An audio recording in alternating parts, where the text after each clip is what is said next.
natin kahapon ay yung PG admin. So, anong ibig sabihin nun? Doon po tayo mag-open o yung user interface ng ating PostgreSQL. So, i-type natin dito sa search. Ay, wait lang, di pala ako nakashare ng Carcas type ng recording.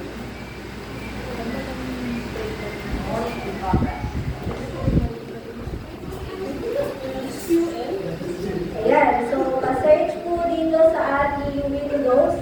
Search, lahat naman po tayo naka-Windows, no? Wala namang ibang OS. Wala pa. Okay, so i-open natin dito ay yung ating PG admin form. Sa po ito sa mga components na in-install natin kasama kung nag-install tayo sa post ng post.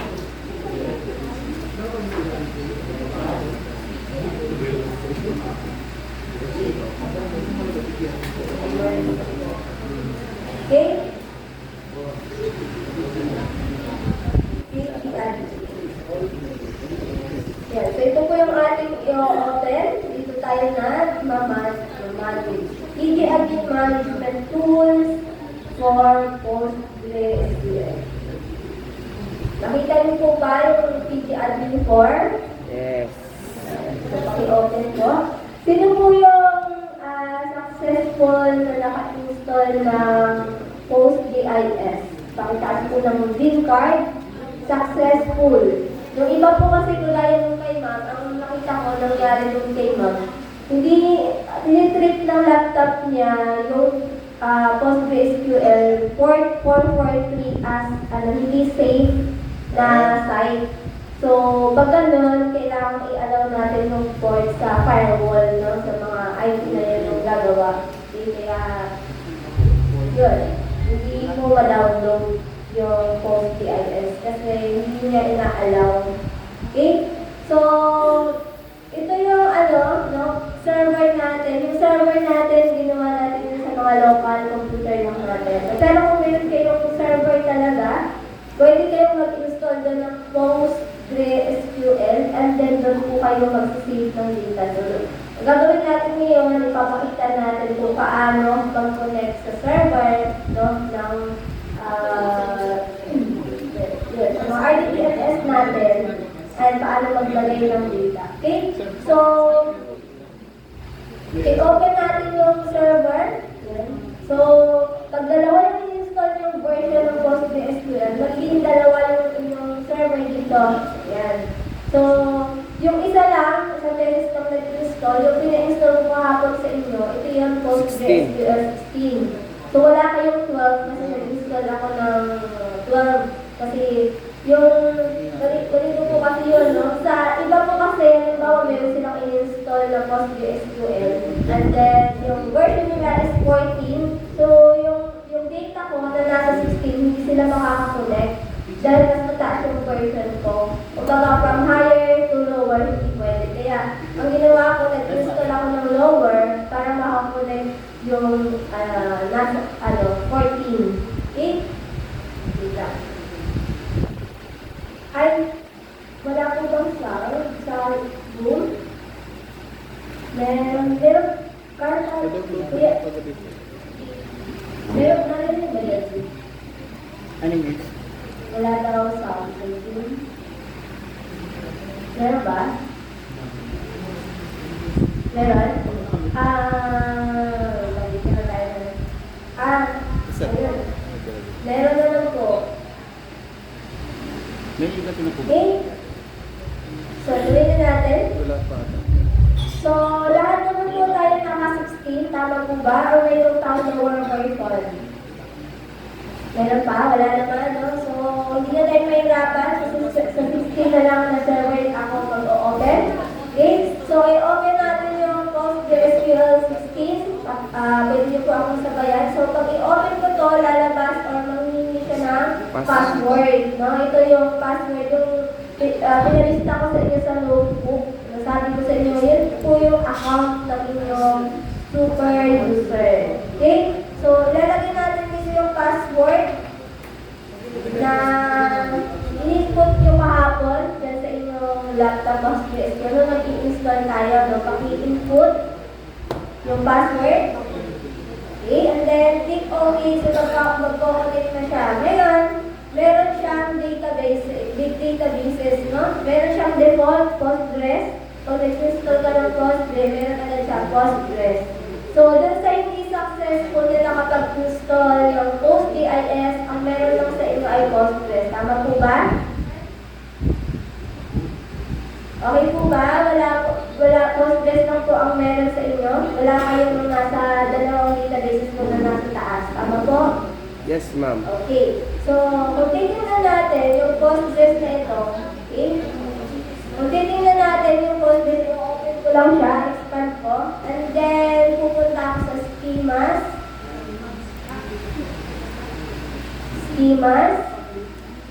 and then public, yan. So, pupuntahan ko ngayon yung table. Ito lang siya, walang laman yung kanyang table. Okay? Walang laman yung table niya. Wala. Pero, pag sinuntahan ko yung andito, kasi nag-create ako ng database, doon sino ba ang successful na nakapag-install ng PostGIS? Pakitaas ng green card? Pakitaas? Successful? Pagka successful, may dalawa siyang gano'n. Hindi, sir. Yung minsan kasi, hindi ko kasi nabanggit kahapon, no? Na, kasi hindi na... Yan. Yan. Ay. Pag umilaw, try mo ulit. I-click mo ulit, ma'am. Ay. Sorry na.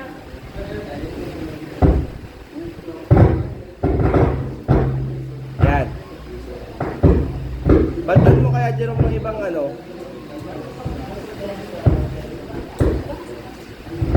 Hindi. Bantan mo kaya ng ibang, ayan. Huwag mo nang galawin, ma'am. Ganyan lang. Yan. Yan. Sabihin ko na. Iusog mo ng konti. Ganyan. Yan. Yan. So, hindi ko po kasi nabanggit kahapon nung nung pina-install ko kayo na ng PostGIS na kailangan i-click nyo yung create spatial database. Hindi ko po kasi nabanggit. So, naka-check ko kasi yun. So, kapag nag-tuloy-tuloy lang kayo ng next, hindi siya mag-i-install. Pero, kung successful yung pag-install ng inyong PostGIS, ibig sabihin, meron din naka-install na. Yun nga lang, hindi kayo nakapag-create ng inyong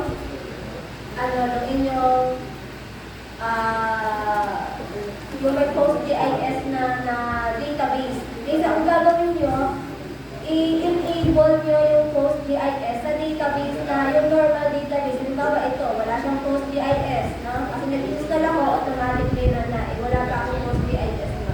So, pwede ko siyang i-enable. Mag-right click lang kayo and then create extension. Okay, so i-search nyo dito yung extension, halimbawa PostGIS. So, meron siyang PostGIS. Pero kung wala ka lang na-install na PostGIS, hindi nyo po siya makikita dito. Ma'am, paulit nga po. Okay?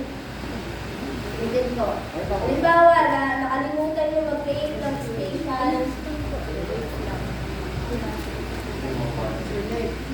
Mga local na sila. Yung store pa ang bahala po.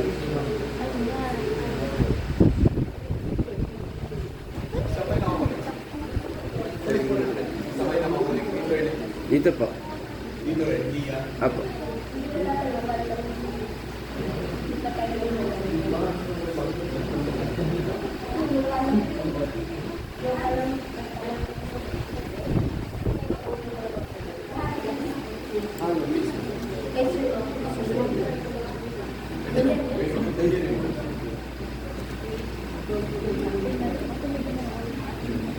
Kasi doon na panahon. User. Baka sa ano nila yan? Sa super user nila? Lumabas? Inilagay ko siya sa ano, ma'am, tiny wall ko, ilagay ko siya. Sa firewall? Ayan, okay. Parang, sana. Siguro yan. Kasi ano mo sa firewall nila, hindi ko lang pinakailaman. Ganito po. Firewall. Huwag nyo lang muna akong kagayaran dito.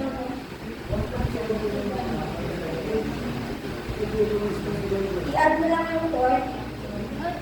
Port mo ang i-add mo sa Canvas.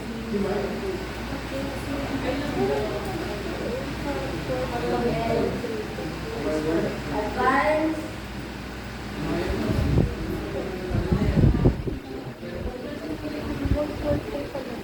Yes po. Yes. Yes, yun. So, yun. Mga IT po kasi ang gumagawa ng hindi ko lang pinag-aalaman yung ano nito. Pero i-aalam nyo yun sa firewall, sa outbound or inbound. Eh, dalawa na lang, outbound and inbound. Hindi nyo po i-aalam. Okay, so, alam ko may IT dito sa inyo na nag-manage ng server. Okay? So, yan. Sana na tayo. Ayan. Right click. Dito pala. Okay, so kapag nag-create kayo na, kapag hindi nyo na-enable yung pag-create, ito na tagalak. Ayan, inbound and outbound. Ayan, dito kayo mag-create new rule and then enable nyo lang yung port. Okay? Hindi sir, pinakita ko lang yung pattern nyo. Okay, so dito, pag hindi kayo nakapag-create ng post, yung special database, habang nag-install kayo ng PostGIS, pwede nyo namang i-enable ito. So, paano mag-enable? Right-click, and then create extension. I-search nyo lang dito, PostGIS. Okay, kaya lang, hindi lang isa, marami pa. So, lahat ng PostGIS na nakikita nyo dito kung nasa-type kayo, yan, kailangan nyo siyang i-enable, no? Hindi lang isa. Kasi kailangan ito lahat. Topology, Yes. Tiger. Topology, Tiger, Raster, PostGIS. Lima po yata yan. Ito pa pala sa taas. So, lahat yan, kailangan yung i-enable.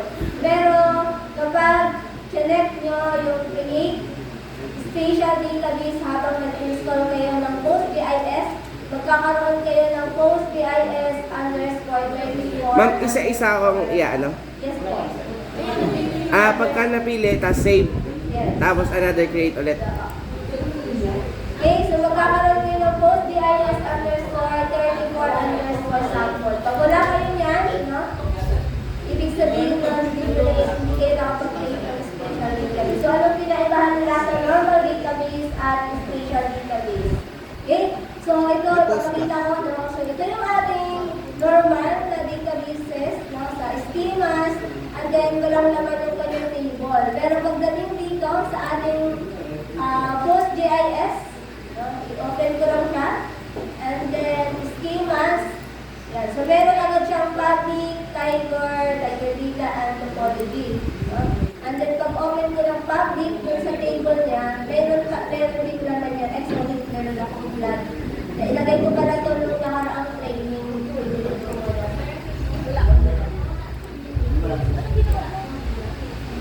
Wag na lang pala ito kasi bago last year.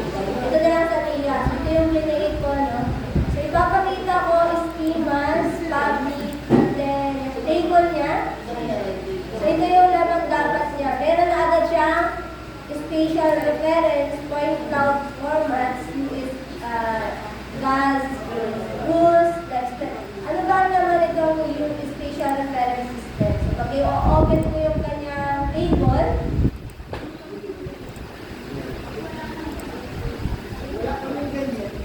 wala kasi hindi kayo nakapag-create ng spatial database. Tama po, no? So, ang gagawin niyo po, i-enable niyo itong normal nyo na database Postgres. Paki-enable na lang. Paano mag-enable ng PostGIS dito? Kailangan yung right-click kayo doon, create extension. And then, i-search nyo dito sa name, PostGIS. So, lahat ng nakikita nyo PostGIS, kailangan nyo siyang i-enable. Ayaw ma'am sa akin ng geocoder. Saan? Yung geocoder ayaw. Nakalagay ay Ito?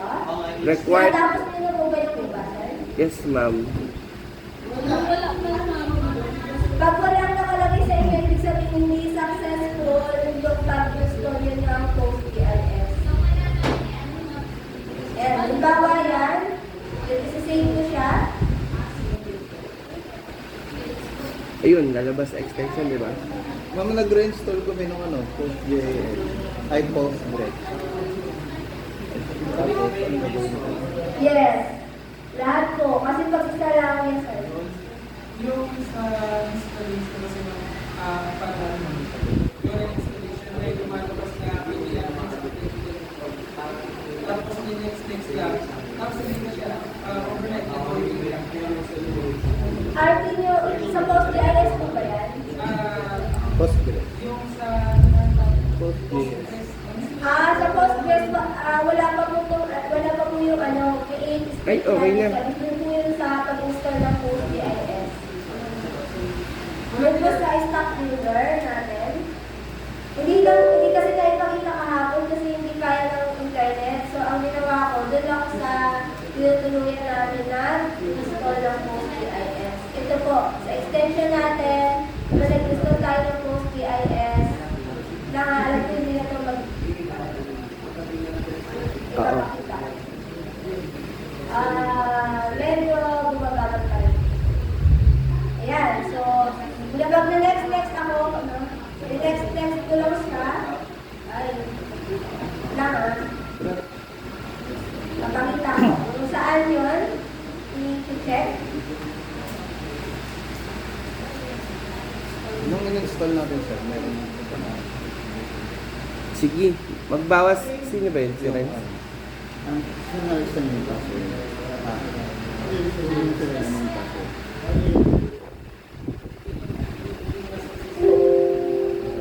Password ko. Tapos bibili mo ulit.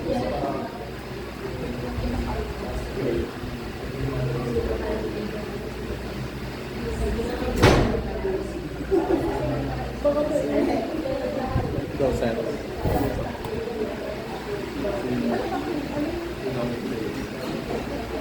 Okay, dito pa ako.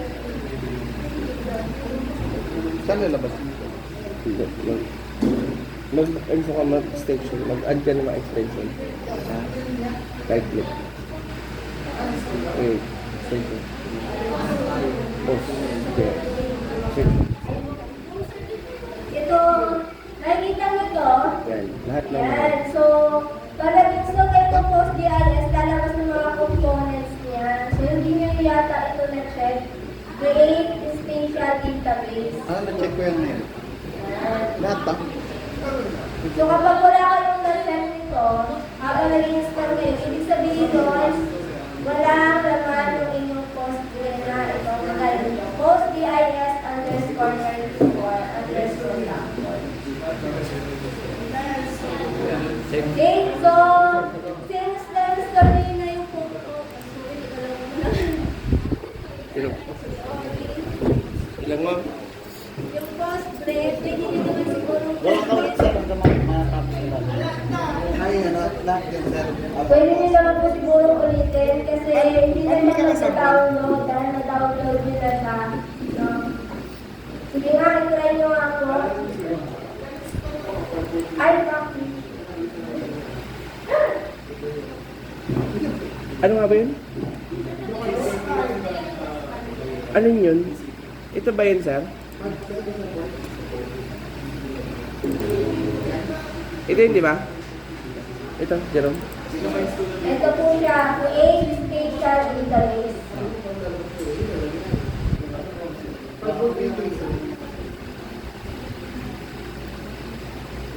Hindi ka naka-create. Yan. So kapag select nyo ito, no, create spatial database, and then mag-next kayo, then yung destination folder niya, same, next nyo lang siya, and then after nyan, next, tatanungin kayo, ano yung pangalan ng database, no? So, meron siyang sirwang na sinasuggest na yung post, ito siya, yung kagaya ng naging sa akin, PostGIS underscore 24 underscore sample. Kaya halimbawa yan, specify the database collection. So, maglalagay ulit kayo dito. Ilagay ko ulit yung password. Yung username, huwag nyo na po siyang palitan. No? Ito, default na po yung PostGIS.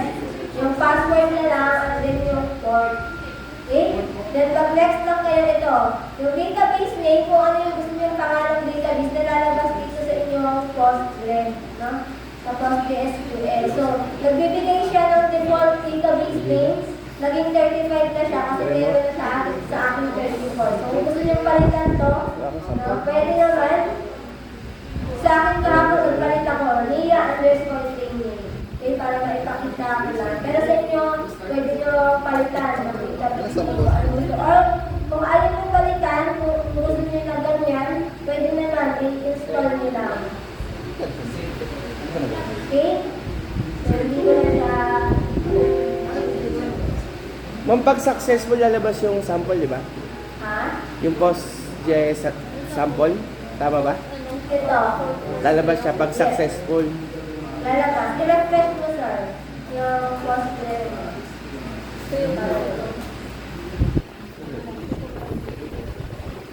Okay, so kung hindi naman, sino po sa inyo ang successful pakitaas ng green card? Ni-reinstall ko. Kung hindi successful, mag-second option tayo. No? I-demo ko na lang kung paano mag-connect sa local computer. Ako na lang po na ang gagawa, ang papakita ko sa inyo. And then, pangalawang option, and then pangalawa, ang gagawin natin, mag-connect kayo sa akin. Yung laptop ko, gagawin natin server. Ah. Pero dapat, same tayo ng network. Ang ibig kong sabihin na same network.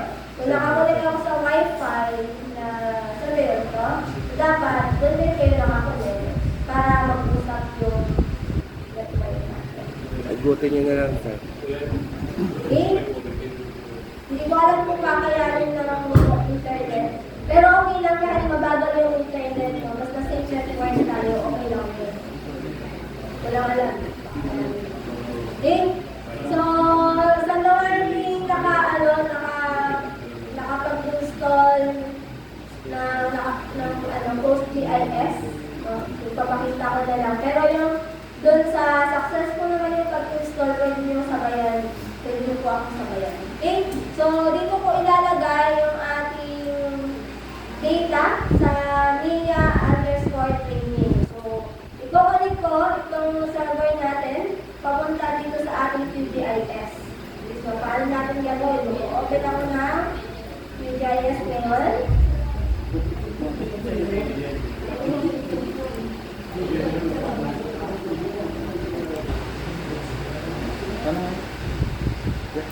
Hmm.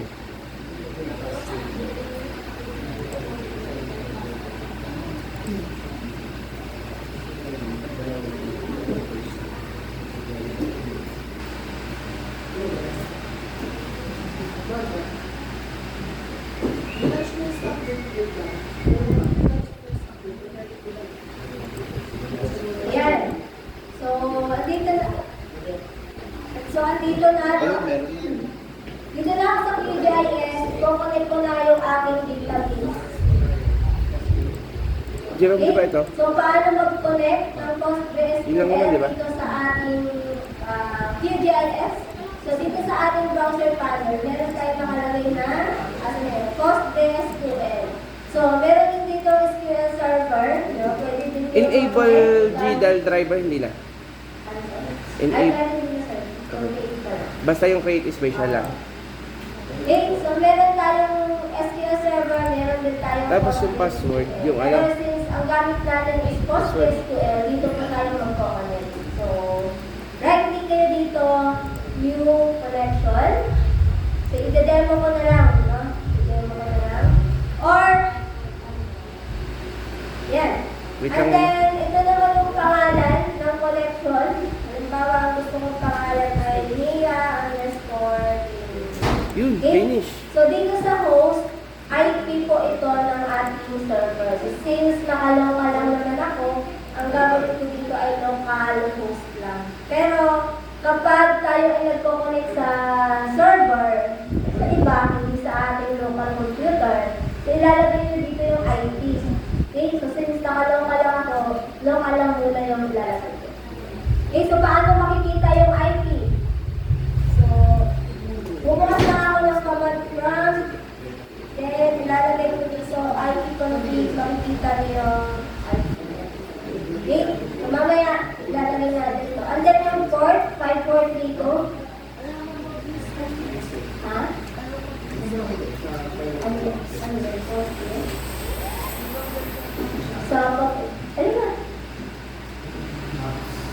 Ayun, mag-i-upload mo na. Yan, baka sila kayo. And then, credit account. Then, passport mo. First time. Kailangan. Pwede ka nga lang. Yan, baka pwede mo. Hindi mo makikita mo. Naalala mo. Ano nga ba yun? Okay. IP? So, next, ano naman yung database name? So, saan makikita yung database name? So, Ano dito yan? po siya kung anong database Ano yung message? kayo mag-connect saan. Ito po siya, yung tatlong yan. So, saan ako mag-connect dito? So, ang i-connect ko ay yung NIA_training. So, yun yung ilalagay ko dito na database name. NIA_training. Sa SSL mode, confirm na lang yan. No? 34 ba? I-accept na lang natin yung default. And then, ito-test ko yung connection. Makaka-connect sa ako sa aking database. Pag-local host lang ako. Ayan. So, ngayon, tatanungin niya yung aking credential. So, ano naman itong credential? Ito pa rin yung nakalagay doon sa ating PostgreSQL, no? So, ang username niya, ito yung default. Hindi naman ako nagbago. Postgres. And then, yung password niya, kung ano yung nilagay ko, password. Ah, meron na kami ma'am, PostJS. Pero may 35 sample. Pero may X. I-double click mo na. Ah, yun. Okay. Okay na? Yan. Di successful na to. Meron ka na rin? Yes po. I-X mo na. Ay, anong may anong error? Wait, sana? Sana sila. DJIS na. Sige, balik tayo dito. Create new PostJS connection. Gumamit na, sige. So, nauna pa lang. Akala ko kasi hindi kayo successful, kaya nag-ano na ako. Papakita ko na lang sana. Oo. Ma'am, pero sa ano namin, ma'am, sa PJ admin namin, ma'am, wala yung date, yung ano, yung NIA training. Ginawa ko lang yun, sir. Kasi di ba, nag-train tayo kasi hindi ako nag-tuloy-tuloy yun ng install. So, hindi nyo napalitan yung name ng database. Pwede nyo naman palitan yun, sir. Halimbawa, ito, no? Close ko na lang, ano? Close ko na lang muna. Halimbawa, ito. Yan, ito, no? Ito yung kay sir. Halimbawa, yan. Ayan. Mapalitan mo ng pangalan, punta ka lang sa properties. Edit mo lang. Ah, wag na natin palitan. Nakapag-install po ba? Para, ano, akala ko kasi hindi naka-install kaya nauna na ako. Papakita ko lang. Ako hindi talaga. Yung hindi, no, hindi talaga, hindi na lang kayo dito sa ano. Papakita. Naka-record naman to, so pwede nyo naman sundan or balikan sa recording natin. Sige. Okay na ma'am. Okay na? Okay na? Ready na? Okay. So, punta tayo dito sa ating project sa QGIS. Connect na tayo sa ating project. So, dito sa ating browser panel, meron tayo makikita dito PostgreSQL. Since ito yung ginamit natin ng HTMS, dito po tayo mag-connect. So, paano mag-connect? Right-click lang kayo and then new connection. Hindi nakasunod po ba? Pakitaas ng green card. Sino ba ang sumusunod sa akin? Okay. Yes. New connection. And then name. Kahit anong name lang yung ilagay nyo dito na connection. Kahit anong name. Halimbawa gusto ko, ano ba? Bayaherong ininya. Day 2. My connection. Day 2. Sige. Tama si Sir. Day 2. Kaya lang magpapareho. Mag-iba na lang tayo. Kasi magpo-connect kayo sa akin mamaya. Baka hindi nyo ano yun naman? Hindi, pwede. Day to Jerome. Via underscore. Yung akin na. And then, skip lang natin.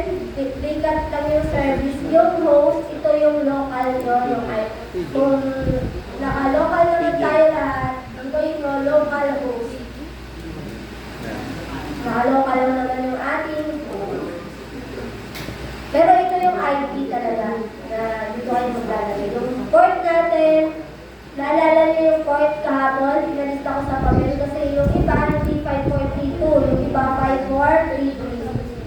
Kasi pag may nagano na silang bytecode, dito na po. Okay? Ito po yun. And then yung database name. So, saan makikita yung database name? Kung ano yung nakalagay dito sa inyong PG-admin. Yan. Halimbawa ito, dito kayo magkoconnect sa postgis_34_sample. Ito po yung ilalagay o itatype nyo doon sa ating database. Yan. So, sa akin kasi, doon ako magkoconnect sa Green po, NIA_. kinama. Yan. Nakuha? Okay. Post GIS. Postgres lang po ba, ma'am? O sige, try natin Postgres. Kaya lang hindi yata yung nakalitis ko ng PostGIS. No? Sige. Try mo, ma'am. Postgres lang din sa database. Okay. And then, okay na yan. Ang gagawin natin, test connection. Sige nga. Sa akin kasi connection to NIA training was successful. Sino ang nag-successful? Okay. Ma'am, yung username mo, Postgres, yung password mo, ma'am, yun yung tinay mo kahapon na password. Pinalista ko sa papel. Ano ma'am? Post? Postgres.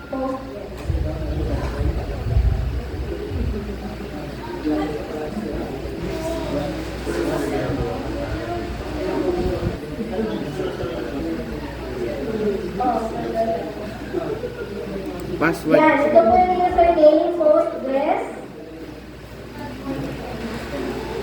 Okay? Okay na? And then yung password niya, yan yung password na tinake nyo kahapon. Okay, and then test connection tayo kung magiging successful. Okay. Okay, successful. And then, click nyo yung okay. Nagano siya? Ito makikita ang okay. Ayan. Yan. Ano ma'am? Ang gawin mo ay alt Sa test connection. ano ka? Tab ko.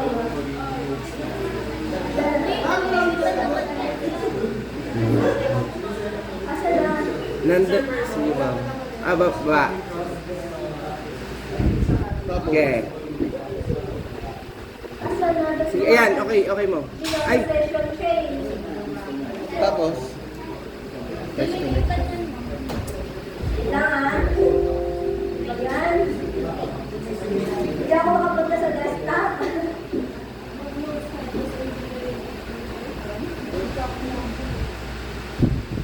Bakit tayo?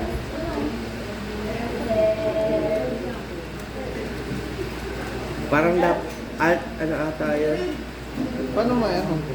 Ayan.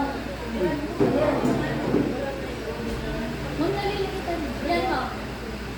Ayaw. Yan. Ayawan.